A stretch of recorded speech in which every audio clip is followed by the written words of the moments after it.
Egunon jainkoak, ikusentzuleok, bake ona opa dizuegu gogoneko gizaki guztiekin batera. Paulo Seigarrenak urtearen lehenengo egunean, bere bake mezuan, adierazi zuen gizadiak ez duela urte osoan eginkizun garrantzitsuagorik. Bakearen beharrak bizirik dirau. Asisko Frantziskore jai bezperan, Fratelli Tutti guztiok zenide entziklikak bake gogo eta interesgarriak eskaini zituen. Hauen aipamena emango dizuet. Esperientziak dio, bakea urratu den bakoitzean, interes kontrajarri ez gain, naita giroan ahaztuz eta herriak berotuz, armen erabakia bilatu dutela. Gatazka armatuetan, heriotzak borroka zelaietan ez ezik, gizarte zibilian ere gertatzen dira. Giza eskubideak zapaltzen dira larriki, eta triskantza ikaragarria gertatu dira.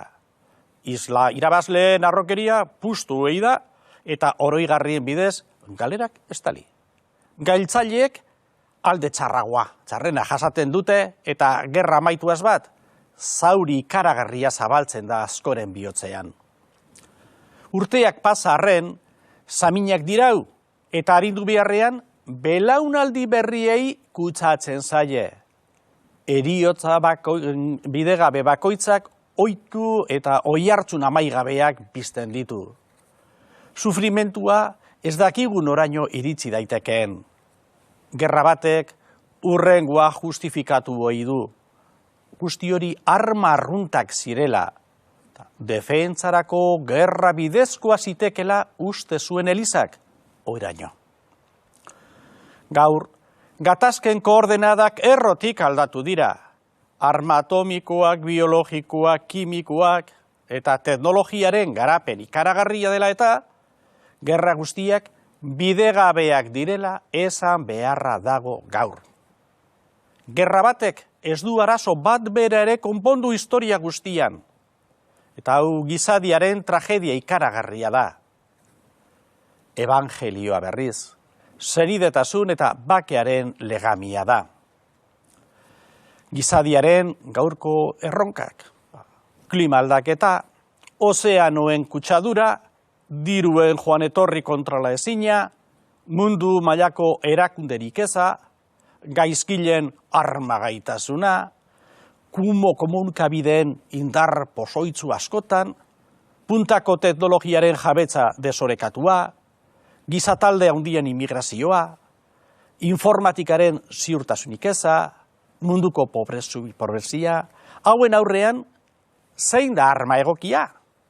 Nongo ejertiturik egingo die aurre? Zein teknologiak bermatuko du giza bizitza duina?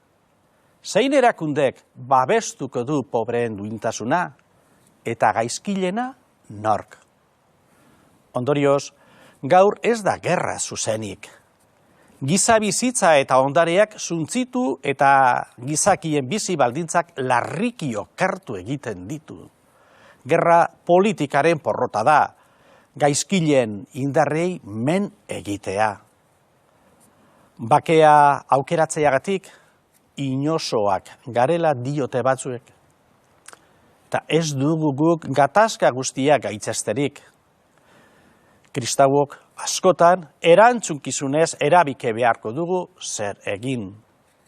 Bidegabekeriak, etsaikeriak eta mesfidantzak gatazkari bidea ematen diote. Aurkako norabidea landu beharra dugu ezinbestez. Eta jainkoaren hitzak irakasten digu. Isaiasekin, espatak golde bihurtuko dituzte eta lantzak igitai. Eta gaizkileen buruan engainua, bakea lantzen duten engan poza. Gauza hauetan astura ez da bidea. Oroimena beharrezkoa da. Oroimen osoa, ez alde bakarrekoa. Onaren oroimena ere, oso baliotsua da. Eta barkamena gizakien tresna miresgarria da. Barkatzen duenak ez du ahazten, baina uko egiten dio indarkeriaren almen suntsitzaileari. biktima guztiei zor zaie begirunea. Arraza, erlijio edo aukera politikoen araberako bereizketez ez dira bake bideak. Bakea irmoki eraikitzea, gizakienganako maitasun goreneko obra da. Lehenik, gizakien arteko liskarren kausak baztertu beharra dago. Desberdintasun ekonomiko handiegiak, menderatze gogoa eta kulturak gutxiesteak. Bake unibertsalaz hitzarmen sendo eta zuzena egitea beharrezkoa da, baina guztiek onartzen badute eta dagokion ahalmenez hornitua. Jainkoak gizaki guztiak berdinak egin ditu, eskubide erantzukizun eta duintasunean. Denak zenide bizitzara deitu ditu eta hiltzea debekatu die. Gizaki guztiek lagundu behar dute mundua egiazko bakean eraikitzen, premina eta miserietan lagunduz. Kristauek guztiekin batera lan egin behar dugu bakea sendotzen.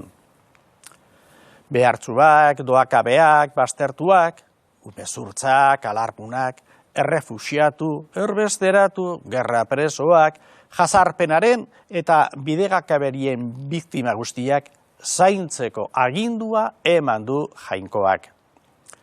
Gerraren suntziketaren aurka giza zenidetasuna bultzatzekoa da. Hori gauzatzeko, erlijio ezberdinek elkarrizketa dute bidea. Elkarlana jokabidea eta elkar ezaguna irizpide nagusia. Asmo hauek aurrera eramateko, jainkoaren bedeinkapena beharrezkoa da. Erlijioen aitzakietan indarkeria sortzen denean, erlijioaren ikuspegi desitxuratu eta faltsutu bat agertzen da, eta horren azpian politika egikera gaiztotua dago. Goseaz eta pobreziaz, nagusikeriaz eta bidegabekeriaz, zanpaketaz eta arrokeriaz gainezka. Agintari ganorabako eta maltzurrak badira egon. Erlijioen buruek, bake bitartekariak izan daitezke, bakearen artisauak benetan, gorrotuaren horma zaharrak girrinduz eta maitasun lokarri berriak sendotuz. Ikus entzule maiteok, bake eta sorion izan dezazuela urte berrian. Egibidean, urrengo igandean jarraituko dugu, ondo izan. Agur.